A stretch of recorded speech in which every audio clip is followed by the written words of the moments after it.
ሰላም ሰላም የተወደዳችሁና የተከበራችሁ የአሁን ስፖርት አድማጭ ተመልካቾቻችን እንደምን አደራችሁ። የዕለተ ሮብ ስፖርታዊ መረጃዎችን ከአሁን ስፖርት አጠናቅረን መጥተናል። በትላንትናው ዕለት የአውሮፓ ቻምፒየንስ ሊግ የሩብ ፍጻሜ የመልስ ጨዋታዎች ተደርገው ነበር። የአውሮፓ ቻምፒየንስ ሊግ አሁንም አስደናቂ ምሽቱን እያስመለከተን እየቀጠለ ይገኛል። ምንም እንኳን ትላንትና እንግዲህ አሸናፊ ክለቦች ወደ ቀጣዩ ዙር ማለፍ ባይችሉም እጅግ በጣም አስገራሚ መፍጨርጨርን ማስመልከት ችለናል። በተለይም በእንግሊዝ በርሚንግሃም እንዲሁም ደግሞ በጀርመን በተደረገ ጨዋታዎች እንግዲህ ያልተጠበቁት ክለቦች ማሸነፍ ችሏል። ባርሴሎና ከሜዳቸው ውጪ ወደ ጀርመን አቅንተው እንግዲህ 3-1 ቢሸነፉም ወደ ቀጣዩ ዙር 5-3 በሆነ ሰፊ ውጤት በማሸነፍ እንግዲህ ወደ ቀጣዩ ዙር ማለፍን አረጋግጧል። እንዲሁም ደግሞ ፒኤስጂ ከሜዳቸው ውጪ ወደ በርሚንግሃም ቪላ ፓርክ አቅንተው ያደረጉትን ጨዋታ ቢሸነፉም ወደ ቀጣዩ ዙር 5-4 በሆነ አግሪጌት ውጤት ማሸነፋቸው ነው እየተመለከትን የምንገኘው። ነገር ግን በትላንትናው ዕለት 3-2 በሆነ ውጤት መሸነፋቸውን ተመልክተናል። እነዚህ ሁለቱ ጨዋታዎች እጅግ በጣም ሳቢ እንዲሁም ደግሞ አጓጊ እንደነበሩ ነው መመልከት እየቻለው። በተለይም ትላንትና እጅግ በጣም ሁለቱም ክለቦች እድለኛ አልነበሩም ማለት ይቻላል። አስቶን ቪላ እንዲሁም ደግሞ ቦሩሲያ ዶርትመንዶች 5 ጎሎች ቢያስቆጥሩም ሁለቱ ኦፍ መሆኑ ነው መመልከትም የቻለው። እነዚህና ሌሎች በርካታ መረጃዎችን ይዘን ቀርበናል። ዛሬም የሚደረጉ ጨዋታዎች አሉ። በሳንቲያጎ በርናቦ የሚጠበቀው ጨዋታ ከአርሰናል ጋር እንግዲህ ይቀለብሱት ይሆን ያንን ውጤት ወይስ ደግሞ ቀጣዩን ውጤት የምንጠብቅበትን የአርሰናል የግማሽ ፍጻሜ ከፒኤስጂ ጋር የምንመለከት ይሆናል የሚለውን በዛሬው ምሽት የምንመለከት ነው የሚሆነው። ኢንተር ሚላንን በሜዳውና በደጋፊዎቹ ፊት በሳንሲሮ ጁሴፔ ሜዛ ባየር ሙኒክን የሚያስተናግድ ይሆናል። እነዚህ ተጠባቂ የአውሮፓ ቻምፒየንስ ሊግ የመልስ ጨዋታዎች ዛሬም የሚካሄዱ ነው የሚሆኑት። እነዚህንም ዝርዝር መረጃዎችን የምናቀርብላቸው ይሆናል። በክለብ መረጃዎቻችን ከአርሰናል እስከ ማንቸስተር ዩናይትድ፣ ከማንቸስተር ሲቲ እስከ ቼልሲ፣ ከሊቨርፑል እስከ ቶተንሃም ያሉ መረጃዎችን የምናቀርብላቸው ይሆናል። ወደ ስፔንም አቅንተን የባርሴሎና እንዲሁም ደግሞ የሪያል ማድሪድ መረጃዎችን የምናጋራችሁ ነው የሚሆነው። ከእናንተ የሚጠበቀው ሰብስክራይብ በማድረግ የቤተሰባችን አባል እንዲሆኑ ነው የምንጋብዛችሁ። ላይክ በማድረግ ደግሞ እንድታበረታቱን እንጠይቃችኋለን። ሁሌም አዳዲስና ትኩስ ስፖርታዊ መረጃዎችን ለማግኘት አሁን ስፖርት ምርጫችሁ ይሁን ነው የምንለውኛ። ቀጥታ ወደ ፕሮግራሞቻችን አለፍን። ቅድሚያም ትላንትና የተደረጉ ጨዋታዎችን በመዳሰስ እንጀምር። በትላንትናው ዕለት ሁለት የአውሮፓ ቻምፒየንስ ሊግ የመልስ ጨዋታዎች ተደርገው ነበር በሩብ ፍጻሜ። በዚህም ባለሜዳ ቡድኖቹ ቢያሸንፉም ወደ ግማሽ ፍጻሜ መተላለፍ ግን አልቻሉም። ቦሩሲያ ዶርትመንድ እንዲሁም አስቶን ቪላ ጨዋታዎችን ማሸነፍ ቢችሉም እንግዲህ ወደ ቀጣዩ ዙር ማለፍ እየቻሉት ግን ባርሴሎናና ፒኤስጂ ነው ተያይዘው ማለፍ እየቻሉት። ቦሩሲያ ዶርትመንድ ከባርሴሎና ጋር የተደረገው የጀርመን ጨዋታ ነበር። በዚህም እንግዲህ ቦሩሲያ ዶርትመንድ ያልተጠበቀ እንግዲህ እጅግ በጣም አስገራሚ ሙከራዎችን ትላንትና ሲያደርግ ቆይቷል። ምንም እንኳን የጨዋታ የበላይነቱን በባርሴሎና እጅ ቢሆንም በርካታ ሙከራዎች እንዲሁም ደግሞ በርካታ የጎል እድሎችን መፍጠር ችለው ነበር። 11 ሙከራዎችን ኦን ታርጌት የሞከረው ሲሆን አጠቃላይ 18 ሙከራዎችን ማድረግ ችለው ነበር ቦሩሲያ ዶርትመንዶች በሜዳቸውና በደጋፊዎች ፊት። ምንም እንኳን በዚህ ዓመት እጅግ በጣም የወረደ አቋማቸውን በላሊጋው ማለትም በጀርመን ቡንደስሊጋ ቢያሳዩም በአውሮፓ ቻምፒየንስ ሊግ ግን ያልተጠበቀ ግስጋሴን ማድረግ ችለዋል። ትላንትናም ምንም እንኳን ከሩብ ፍጻሜ ቢቀጩም ወይም ደግሞ ወደ ግማሽ ፍጻሜ ማለፍ ባይችሉም ባርሴሎናን ሲፈትኑ ነበር ማምሸት እየቻሉት። ባርሴሎና በመጀመሪያው አጋማሽ ምንም አይነት ኦን ታርጌት ወይም ደግሞ ኦፍ ታርጌት ሳይሞክር ነበር መውጣት እየቻለው። ይህም የቦሩሲያ ዶርትመንድ አዲስ ታክቲኩን ነው እንግዲህ በትላንትናው ዕለት መመልከት እየቻለው። የቦሩሲያ ዶርትመንዱ አጥቂ የሆነው ሄርሶ ጉራሴ ሃትሪክ መስራት ችሏል። በትላንትናው ጨዋታ ላይ 3ቱንም ጎሎች ያስቆጠረው ይሁ ተጫዋች ነበር። ፓስካል ግሮብ እንዲሁም ደግሞ ጁሊያን በርናንት ጎሎችን ቢያስቆጥሩም በ16ኛውና በ78ኛው ደቂቃ ላይ ከጨዋታ ውጪ በመሆን እንግዲህ እንደተሻረባቸው ነው መመልከት እየቻለው። ብቸኛዋን የባርሴሎና ጎል ቤንሲባኒ ነው በራሱ ጉብ ላይ ማስቆጠርም እየቻለው። በዚህም እንግዲህ በአግሪጌት ውጤት ባርሴሎናዎች ቦሩሲያ ዶርትመንድን 5-3 በሆነ ሰፊ ውጤት በማሸነፍ ወደ ቀጣዩ ዙር ማለፋቸውንም አረጋግጧል። በዚህም እንግዲህ ወደ ግማሽ ፍጻሜ የገቡ ክለብ መሆናቸውን ነው በትላንትናው ዕለት አሰልጣኝ ሃንሲ ፊሊክ ማረጋገጥ እየቻሉት። እጅግ በጣም ሳቢን ጨዋታ ነበር በትላንትናው ዕለት መመልከት እየቻለው። በጀርመን በተደረገ ጨዋታ ቦሩሲያ ዶርትመንዶች ቢያሸንፉም እንግዲህ ወደ ቀጣዩ ዙር ማለፍ አልቻሉም። ሌላኛው ተጠባቂ ጨዋታ የነበረው የአስቶን ቪላና የፒኤስጂ ጨዋታ ነበር። በቪላ ፓርክ በበርሚንግሃም የተደረገ ጨዋታ ነበር። ይህ ይህ ጨዋታ አስቶን ቪላ በሜዳቸውና በደጋፊዎች ፊት የፈረንሳዩን ክለብ ፒኤስጂን ኃያሉን ክለብ ቢያስተናግዱም 3-2 አሸንፈው ነገር ግን በአግሪጌት 4-5 በሆነ ውጤት ተሸንፈው ወደ ግማሽ ፍጻሜ ማለፍም አልቻሉም። ያለፈውን ጨዋታ እንግዲህ አሰልጣኝ ኡናይ ኤምሪ በሜዳችን ይህን ውጤት በመቀልበስ ወደ ቀጣዩ ዙር እንደምናልፍ እርግጠኛ ነኝ ሲሉ ሀሳባቸውን ገልጸው ነበር። በትላንትናው ዕለትም ብዙ ሙከራዎችን በማድረግ እንዲሁም ደግሞ አስጨናቂ ሙከራዎችን በማድረግ እጅግ በጣም እየተሻሉ ነበሩ።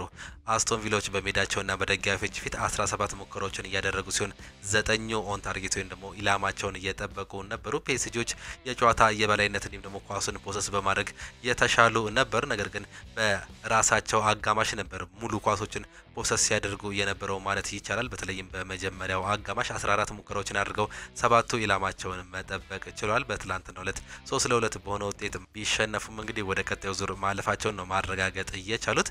በመጀመሪያው አጋማሽ በ11ኛው ደቂቃ ላይ እንዲሁም ደግሞ በ27ኛው ደቂቃ ላይ አሽራፍ ሀኪሚ እንዲሁም ደግሞ የተከላካይ ስፍራ ተጫዋች የሆነው ሌላኛው የክንፍ ተከላካይ ኑኖ ሜንዴዝ እነዚህ ሁለቱ የክንፍ ተከላካዮች በትላንትናው ዕለት 2 ጎሎችን በማስቆጠር 2-0 መምራት ችሎ ነበር። ነገር ግን በ34ኛው ደቂቃ ላይ ቴሌማንስ አንድ ጎል በማስቆጠር እንግዲህ ተስፋ መስጠት ቻለ ለአስቶን ቪላዎች። በዚህም የመጀመሪያው አጋማሽ መጠናቀቅም ቻለ። ከዛ በሁለተኛው አጋማሽ በተመለሱበት ሰዓት ላይ በ55ኛው ደቂቃ ላይ ያልተጠበቀን ኳስ ማግኒን በማስቆጠር 2-2 መሆን ቻሉ። አስቶን ቪላዎችን በዚህ ሰዓት እጅግ በጣም መነሳሳት ቻሉ። ከዛ በ2 ደቂቃ ልዩነት ከኮርና እየተሻገረችውን ኳስ ኮንሳ በማስቆጠር እንግዲህ 3-2 መምራት ቻሉ። ይህም ለአሰልጣኝ ኡናይ ኤምሪ እንዲሁም ደግሞ የአስቶን ቪላ ደጋፊዎች እጅግ በጣም አስደሳች ጎል ነበረች። በተለይም 23 ደቂቃዎች መቅረታቸውን ተከትሎ በሚቀሩት 22 ደቂቃዎች አንድ ጎሎችን ማስቆጠር ቢችሉ ወደ ተጨማሪ 30 ደቂቃ ማምራት ይችሉ ነበር። ከዛ በላይ ደግሞ የሚያስቆጥሩ ከሆነ ወደ ቀጣዩ ዙር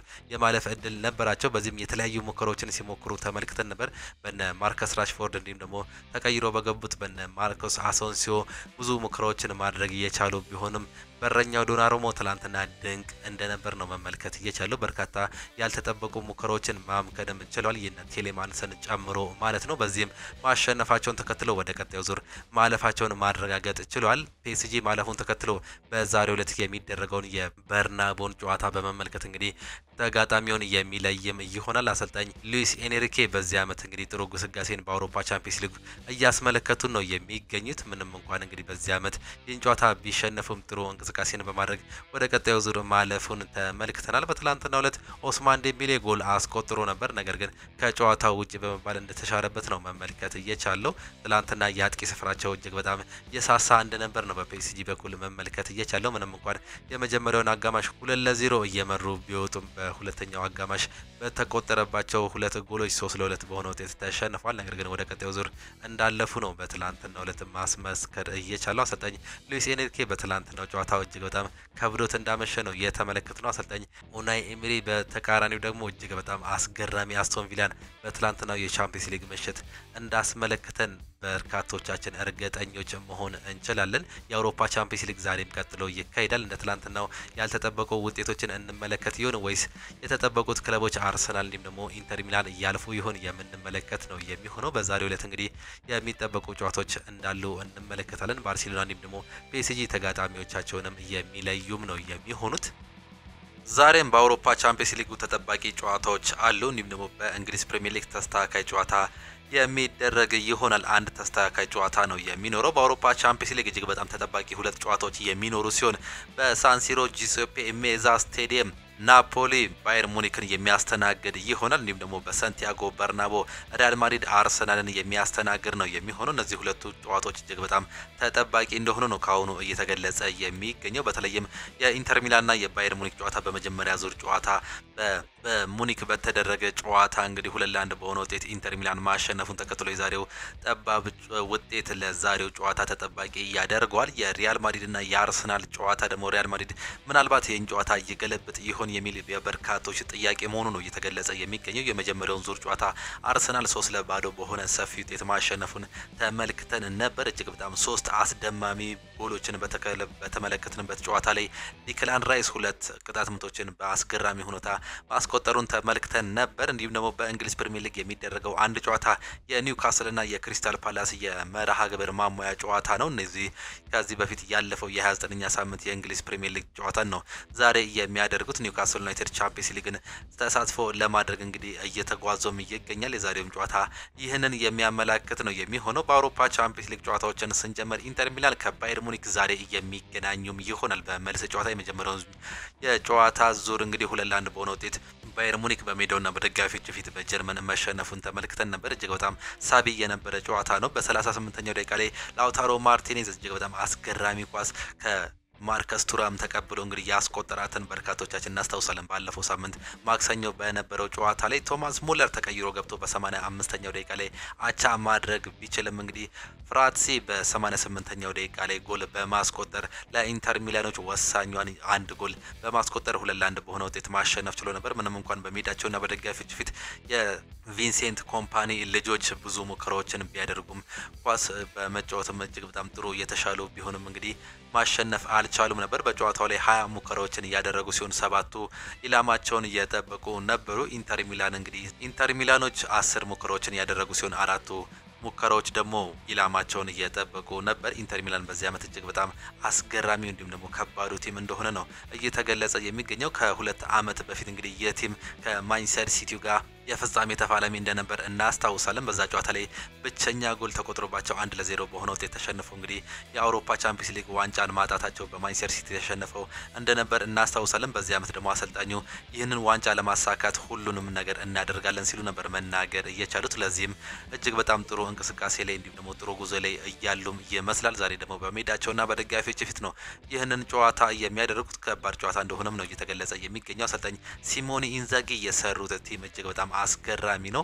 በ3-4-3 የሚጫወተው ይህ ቲም እንግዲህ ዛሬም ከባባድ ተጫዋቾቻቸውን ይዘው እንግዲህ እንደሚጫወቱ እየተገለጸ የሚገኛል። እነ ዲማርኮንና ዛላዊስኪን በመስመር ተጫዋችነት ይዞ የሚጫወተው ይህ ቲም እጅግ በጣም አስገራሚ እንቅስቃሴን እያደረገም ይገኛል። ዛሬ የመልስ ጨዋታቸው ነው የሚያደርጉት። እነዚህ ሁለቱ ክለቦች በተገናኙበት ጊዜ ባየር ሙኒክ 7 ጊዜ እያሸነፈ ሲሆን ኢንተር ሚላን 5 ጊዜ ማሸነፍ ችሏል።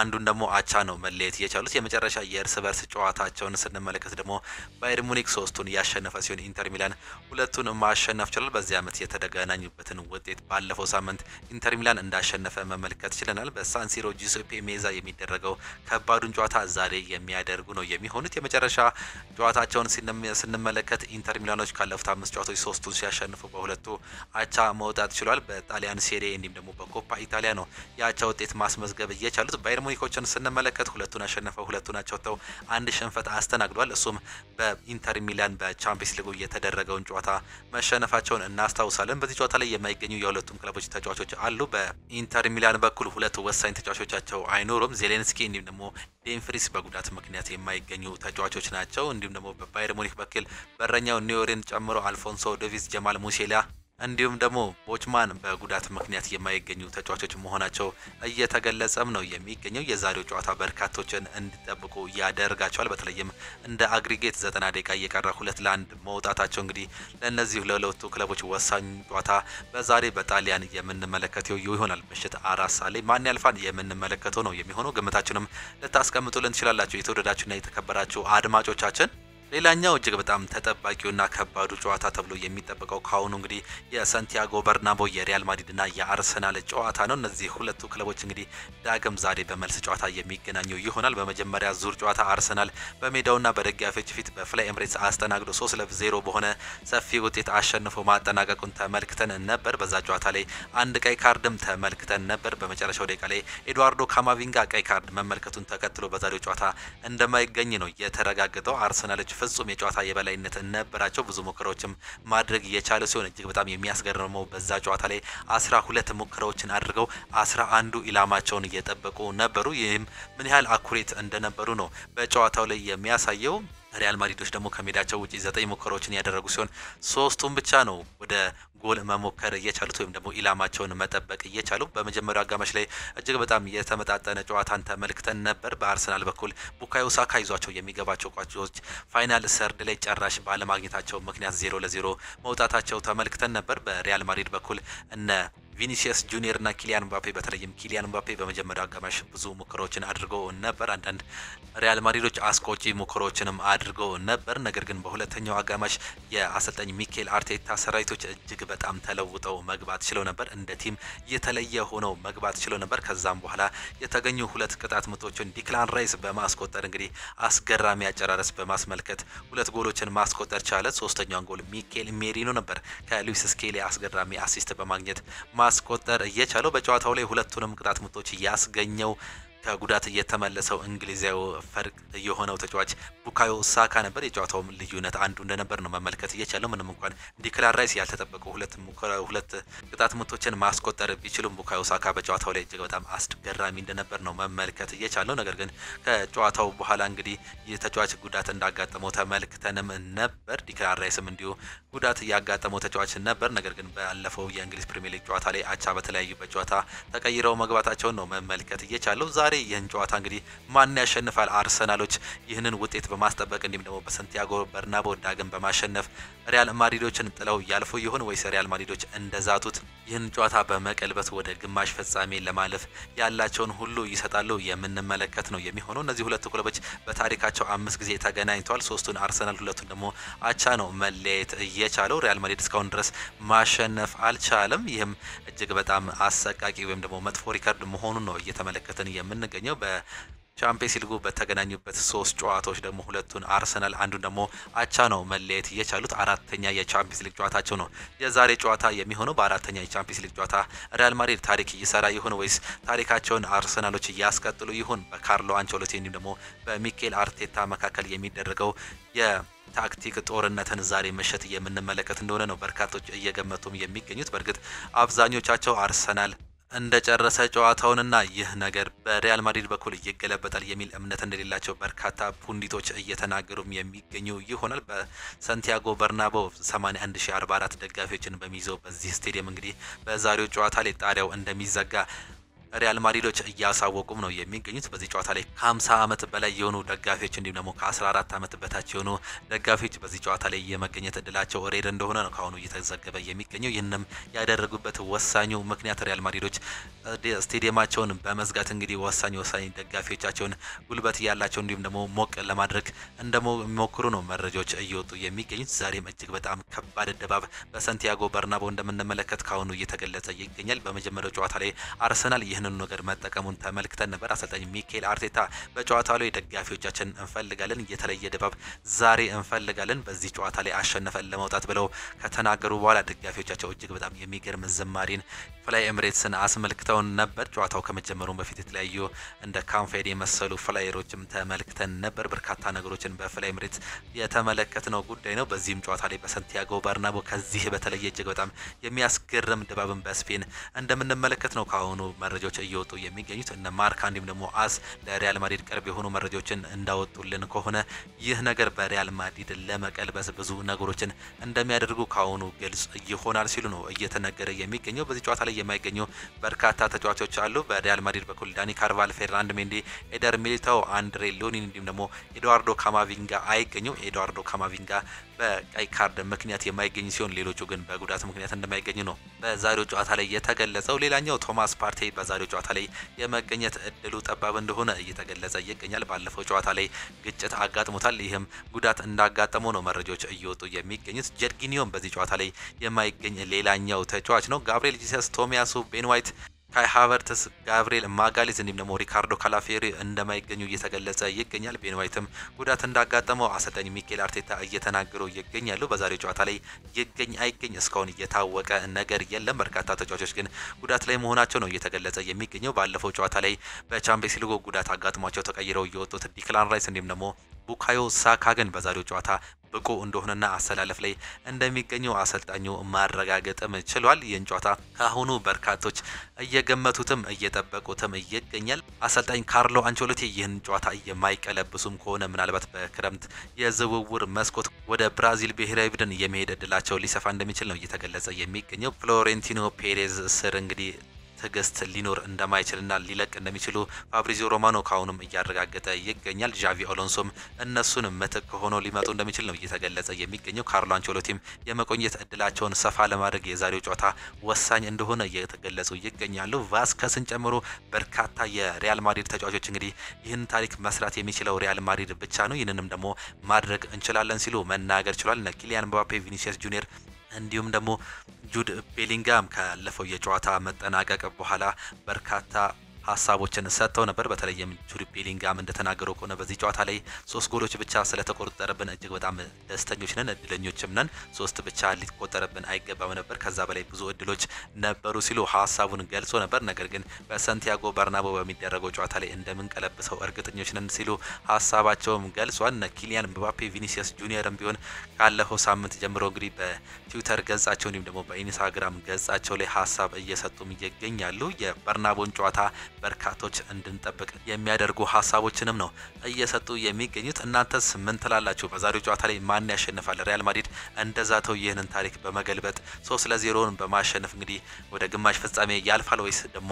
አርሰናል ዳግም በሳንቲያጎ በርናቦ ለሁለተኛ ጊዜ በማሸነፍ ወይም አቻ በመውጣት እንግዲህ ወደ ቀጣዩ ዙር ያልፋል የሚለውን ግምታችሁን ኮመንት ቦክስ ላይ ልታጋሩን ትችላላችሁ። ሪያል ማድሪድ በእርግጥ በቻምፒየንስ ሊጉ 3-0 እና ከዛ በላይ ተሸንፎ ጨዋታን ገልብጦ አያቅም። ዛሬ ያደርገው ይሆን የምንመለከት ይሆናል። በበርካታ ጊዜ በቻምፒየንስ ሊግ በርካታ ታሪኮችን መመልከት ችለናል። ከነዚህ መካከል ባርሴሎና የፒኤስጂን መገልበጥ መመልከት የቻልንበት እንዲሁም ደግሞ እነ ሮማ 2-0 3-0 ሲመሩ ቆይተው እንግዲህ የገለበጡበትን እነ ጁቬንቱስም ይህን ታሪክ የገለበጡበትን ታሪክ የምናስታውሰው ጉዳይ ነው። በተለይም ሮናልዶ በጁቬንቱስ በነበረበት ጊዜ እንግዲህ ከአትሌቲኮ ዲ ማድሪድ ጋር በነበረው ጨዋታ ገልብጠው የወጡበትን ውጤት ተመልክተን ነበር። 3-0 ተሸንፈው 3-0 አሸንፈው ከዛ በኋላ በፔናልቲ ማሸነፋቸውን በርካቶቻችን እናስታውሳለን።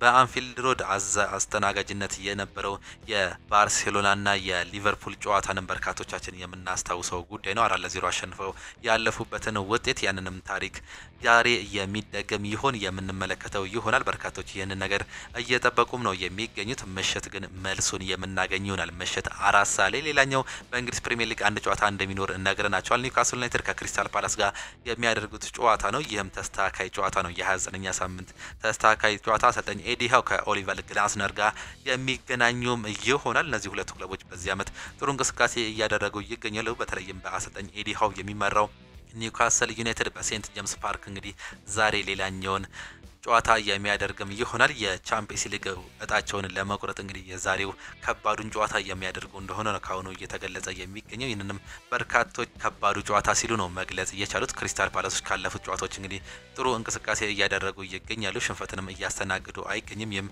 ተጠባቂ ያደርገዋል። የመጀመሪያ ዙር ጨዋታቸውን ስንመለከት በክራቨን ኮቴጅ በተደረገ ጨዋታ በሴልሃርስት ፓርክ ስቴዲየም በተደረገ ጨዋታ አንዳቻ ነበር መጠናቀቅ የቻለው። በዛ ጨዋታ ላይ ማርክ ጉይ በራሱ ጎል ላይ ካስቆጠረ በኋላ ዳንኤል ሙኑዝ ለክሪስታል ፓላስ በማስቆጠር አንዳቻ ማጠናቀቃቸውን ተመልክተን ነበር። ዛሬ ደግሞ የመልሱ ጨዋታ በሴንት ጄምስ ፓርክ ስቴዲየም የሚደረግም ነው የሚሆኑት። እነዚህ ሁለቱ ክለቦች በተገናኙበት ጊዜ ኒውካስል ዩናይትድ 27 ጊዜ ያሸነፈ ሲሆን ክሪስታል ፓላስ 12 ጊዜ ማሸነፍ ችሏል። 13 ጊዜ ደግሞ አቻ ነው መለየት የቻሉት። የመጨረሻ 5 ጨዋታውን ስንመለከት ኒውካስል ሁለቱን አሸንፏል። ክሪስታል ፓላስ አንዱን ያሸነፈ ሲሆን ሁለቱን ደግሞ አቻ ነው መለየት የቻሉት። የመጨረሻ ጨዋታቸውን ስንመለከት ኒውካስል ዩናይትዶች ካለፉት 5 ጨዋታ 5ቱንም ማሸነፍ ችሏል። ክሪስታል ፓላሶች ደግሞ ካለፉት 5 ጨዋታ 3ቱን ያሸነፉ ሲሆን አንዱን ተሸንፈው አንዱን አቻ መውጣታቸው ነው መመልከት የቻለው። ዛሬም ሌላኛው ተጠባቂ ጨዋታ በዛሬው ስቴዲየም የሚደረግ ነው የሚሆኑት። በዚህ ጨዋታ ላይ የማይገኙ ተጫዋቾችን ስንመለከት በኒውካስል ዩናይትድ በኩል ጆይ ዊሎክ፣ ቦትማን፣ ሉዊስ ሃል እንዲሁም ደግሞ ላሰልስ በጉዳት ምክንያት አይገኙም። በክሪስታል ፓላስ በኩል ደግሞ ዱኮሬ ሬድ እንዲሁም ደግሞ ሮማን ኤዜ በጉዳት ምክንያት እንደማይገኙ አሰልጣኝ ኦሊቨር ግላስነር ተናግሯል። የዛሬው ጨዋታ በተለይም የቻምፒየንስ ሊግ ሩጫን እንግዲህ ለመጠናቀቅ የሚደረግ ከፍተኛ ጥምረት መሆኑ ነው እየተገለጸ የሚገኘው። ይህ ጨዋታ ከባድ እንደሆነ ካሁኑ እየተገለጸ ሲሆን ይህንን ጨዋታ ኒውካስል ዩናይትድ ያለፈውን ጨዋታ በሜዳውና በደጋፊዎች ፊት ማንቸስተር ዩናይትድን አስተናግዶ 4-1 በሆነ ሰፊ ውጤት ማሸነፉን ተከትሎ ዛሬም እንግዲህ ሌላኛውን ውጤት ያስመዘግባል ተብሎ ነው ካሁኑ እየተገለጸ የሚገኘው። ኒውካስል ዩናይትድ በአሁኑ ሰዓት ላይ በደረጃ ሰንጠረዡ አራተኛ ደረጃ ላይ መቀመጥም ችሏል። ከኖቲንጋም ፎረስት ያለው የነጥብ ልዩነትም አንድ ብቻ ነው የሚሆነው። ዛሬ ጨዋታውን የሚያሸንፍ ከሆነ ወደ ሶስተኛ ደረጃነትም የሚገባም ነው የሚሆነው። ይህም እጅግ በጣም ትልቅ እድል እንደሚሆን ነው ከኒውካስል በኩል እየተገለጸ የሚገኘው። ክሪስታል ፓላሶችም በደረጃ ሰንጠረዡ በአሁኑ ሰዓት 12ኛ ደረጃ ላይ መቀመጥ ችሏል 43 ነጥብ በመያዝ። ዛሬ ኒውካስል ዩናይትድ የሚያሸንፍ ከሆነ እንግዲህ ከማንቸስተር ሲቲ ጋር ያለውን የነጥብ ልዩነት ወደ 4 ከፍ ማድረግም ይችላል። ይህም ከፍተኛ እድል ለቻምፒየንስ ሊግ መወዳደሪያ እድሎችን ከፍ የሚያደርጉም ይሆናል። ኒውካስል ዩናይትድ ኖቲንጋም ፎረስትን በዚህ ዓመት ለበርካታ ጊዜ ሶስተኛ ደረጃነትን የያዘውን ኖቲንጋም ፎረስትን በመገልበጥ ነው አሁን ሶስተኛ ደረጃ ላይ የመቀመጥ እድል የሚኖረው። ዛሬም ይህ ተጠባቂ ጨዋታ ምሽት የሚደረግ ይሆናል። ምሽት 3 ሰዓት ተኩል በሚጀምረው በዚህ ጨዋታ እናንተም ግምታችሁን ልታስቀምጡልን ትችላላችሁ። በተለይም ዛሬ 3 ጨዋታ እንዳለ ነግረናቸዋል። ኢንተር ሚላን ከባየር ሙኒክ፣ ሪያል ማድሪድ ከአርሰናል እንዲሁም ደግሞ ኒውካስል ዩናይትድ ከክሪስታል ፓላስ በሚያደርጉት ጨዋታ ላይ እንድትዝናኑ እንድታዩዋቸው እንዲሁም ደግሞ ግምታችሁን እንድታስቀምጡልን ነው የምንፈልገው። የተወደዳችሁን የተከበራችሁ አድማጮቻችን የ2030 የዓለም ዋንጫ አዲሱ ምክረ ሀሳብ ለምን ተቃውሞ ገጠመው የሚለውን በቅድሚያ ስንመለከት በ2030 የዓለም ዋንጫ የተሳታፊ ሀገራትን ቁጥር ወደ 64 በማሳደግ የቀረበው ምክረ ሀሳብ ተቃውሞ ገጥሞታል። የደቡብ አሜሪካ ሀገራት እግር ኳስ ፌዴሬሽን ከ5 ዓመት በኋላ በሚደረገው መድረክ የተሳታፊ ሀገራት ቁጥር ወደ 64 ከፍ እንዲል ምክረ ሀሳብ ቀርቦ የነበረ ቢሆንም ተቃውሞ ገጥሞታል። የሰሜን እንዲሁም ደግሞ መካከለኛ አሜሪካ እንዲሁም ደግሞ የካሪቢያን ሀገራት እግር ኳስ ማህበር ምክረ ሀሳቡን ተቃውሞ ውድቅ አድርገውታል። የማህበሩ ፕሬዚዳንት ቪክተር ሞንቲግሊያኒ አይደለም በ64 ሀገራት በ48 ሀገራት ማካሄድ በራሱ ፈታኝ መሆን ሊታወቅ ይገባዋል ሲሉ ሀሳባቸውን ሰጥተዋል። ሞሮኮ፣ ስፔን እንዲሁም ደግሞ ፖርቹጋል በጣምራ የ2030ውን ዓለም ዋንጫ ትልቅ ድግስ የሚያዘጋጁ ሀገራት ናቸው። ጊዜው ዓለም ዋንጫ የሚደረግበትን 100ኛ ዓመት የሚከበርበትን በመሆኑ ከ3 ሀገራት በተጨማሪ አርጀንቲና፣ ፓራጓይ እንዲሁም ደግሞ ዩሩጓይም የመክፈቻ ጨዋታውን የሚደረግባቸው ናቸው። የአውሮፓ እግር ኳስ ማህበር ፕሬዚዳንት የሆኑት አሌክሳንደር ሴፌድ እንዲሁም ደግሞ የኤሲያ ሀገራት እግር ኳስ ፕሬዚዳንትም ቀደም ብለው የቀረበውን ምክረ ሀሳብ የተቃወሙ ናቸው። አሜሪካ፣ ሜክሲኮ እንዲሁም ደግሞ ካናዳ በጣምራ በሚያዘጋጁት የ2026 የዓለም ዋንጫ ለመጀመሪያ ጊዜ 48 ሀገራት የሚሳተፉበትም እንደሆነ ይታወቃል። በክለብ መረጃዎቻችን ስናነሳ ደግሞ ሚኬል ሜሪኖ ከአክብሮት ጋር ያለንን ነገር እንሰጣለን ሲል ሀሳቡን ሰጥቷል። የመድፈኞቹ የመሀል ሜዳ ተጫዋች ነው ሚኬል ሜሪኖ ቡድናቸው ዛሬ ከሙሉ በራስ መተማመን ጋር ያለውን ነገር መስጠት እንደሚፈልግ ነው የገለጸው። ማድሪድ በሻምፒየንስ ሊግ ከአርሰናል ጋር ያለውን ጎል አስቆጥሮ አያውቅም። ይህ ማለት ግን ዛሬ ማሸነፍ እንችላለን ማለት አይደለም ሲል ሀሳቡን አጋርቷል። እነሱን እናከብራቸዋለን፣ ዛሬ ከባድ ፉክክር እንደሚገጥመን እናውቃለን ያለው ሚኬል ሜሪኖ በጨዋታው በራስ ሙሉ መተማመን አክብሮት የምንችለውን ሁሉ እናደርጋለን ሲል ነው ሀሳቡን መስጠት የቻለው። ማድሪድ ተጫዋቾች በጣም የማደንቀው ሮድሪጎ ነው። በታክቲክ የሆነ በሁሉም ነገር ልዩ ነው። እሱ ሲጫወት ማየት እወዳለሁ። ሁሉም አማካይ አብሮት መጫወት የሚፈልገው አይነት ተጫዋች መሆኑን ሀሳቡን ሰጥቷል ሚኬል ሜሪኖ። ሪዮ ፈርዲናንድም ሀሳቡን ሲሰጥ ስለ ዛሬው ጨዋታ አርሰናሎች አልፏል ብዬ መናገር እችላለሁ ሲል የቀድሞ የማንቸስተር ዩናይትድ ሌጀንድ ተጫዋች ሀሳቡን ሰጥቷል። አርሰናሎች ወደ ግማሽ ፍጻሜ አልፏል።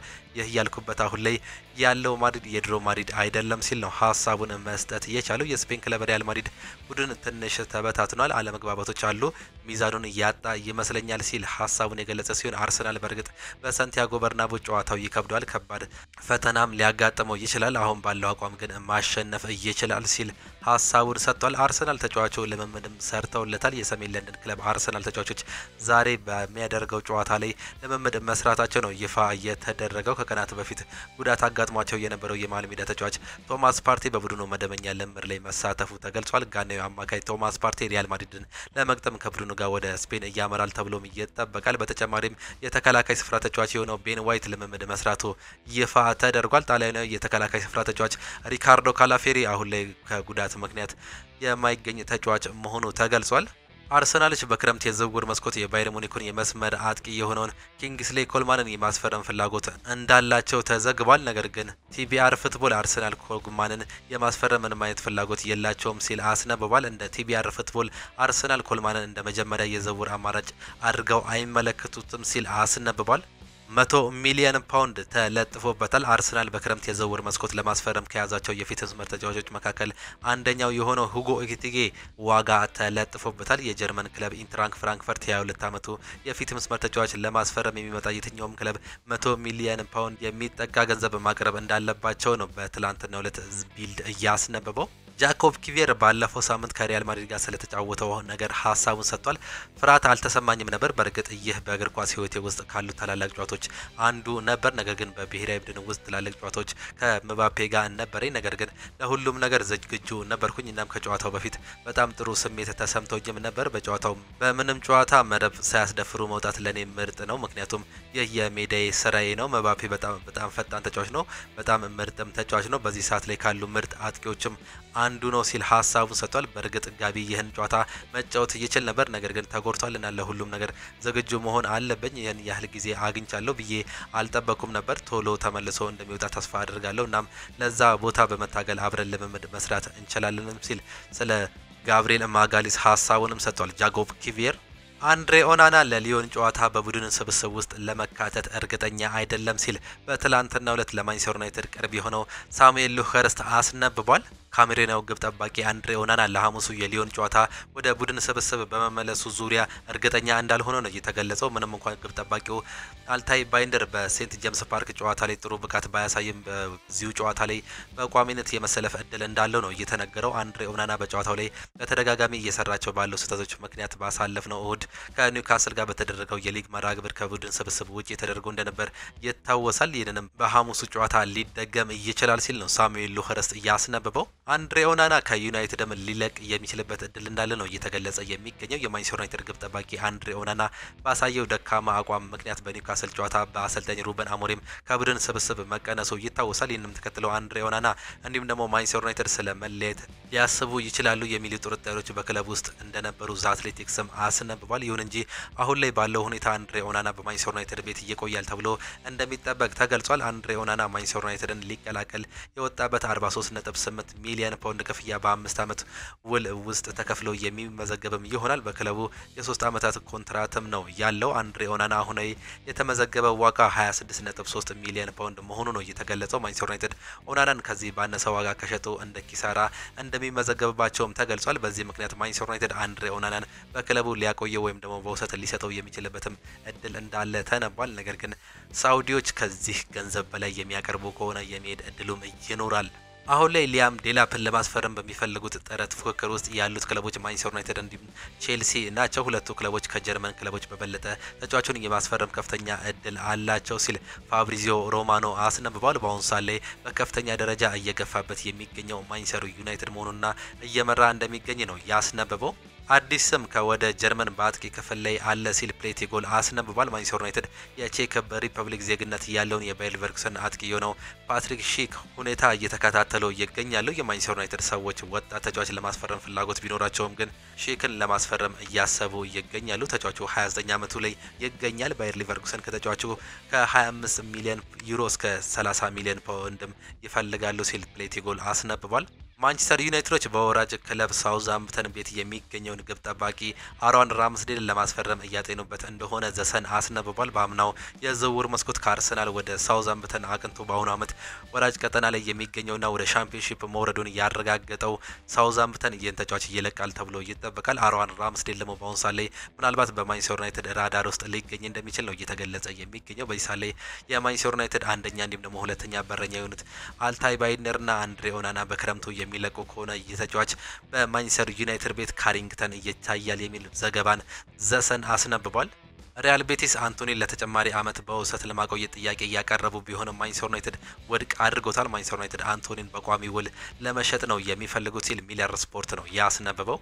አንቶኒ ሮዲገር ወደ ሳውዲ አረቢያም ሊሄድ የሚችልበት እንዳለ እየተነገረ ነው የሚገኘው። የሳውዲ አረቢያ ክለቦች ጀርመናዊውን የሪያል ማድሪድ ተከላካይ ስፍራ ተጫዋች አንቶኒ ሮዲገርን ለማስፈረም እንደሚፈልጉም የተገለጸ ሲሆን አንቶኒ ሮዲገር በበኩሉ ወደ ሳውዲ አረቢያ ለማግናት አለማሰቡ እንዲሁም ደግሞ የመጀመሪያ ምርጫው ሪያል ማድሪድ መሆኑን ዘ አትሌቲክስ አስነብቧል። አንቶኒ ሮዲገር በሪያል ማድሪድ ውሉን ለማራዘም ንግግር ላይ መሆኑ ሲገለጽ የደሞዝ ጭማሪ እንደሚደረግለትም ነው የተጠቆመው። በተጨማሪም በአዲስ ኮንትራት 100 ሚሊዮን ዩሮ የውል ማፍረሻ ሂሳብ እንደሚካተትም ተገልጿል።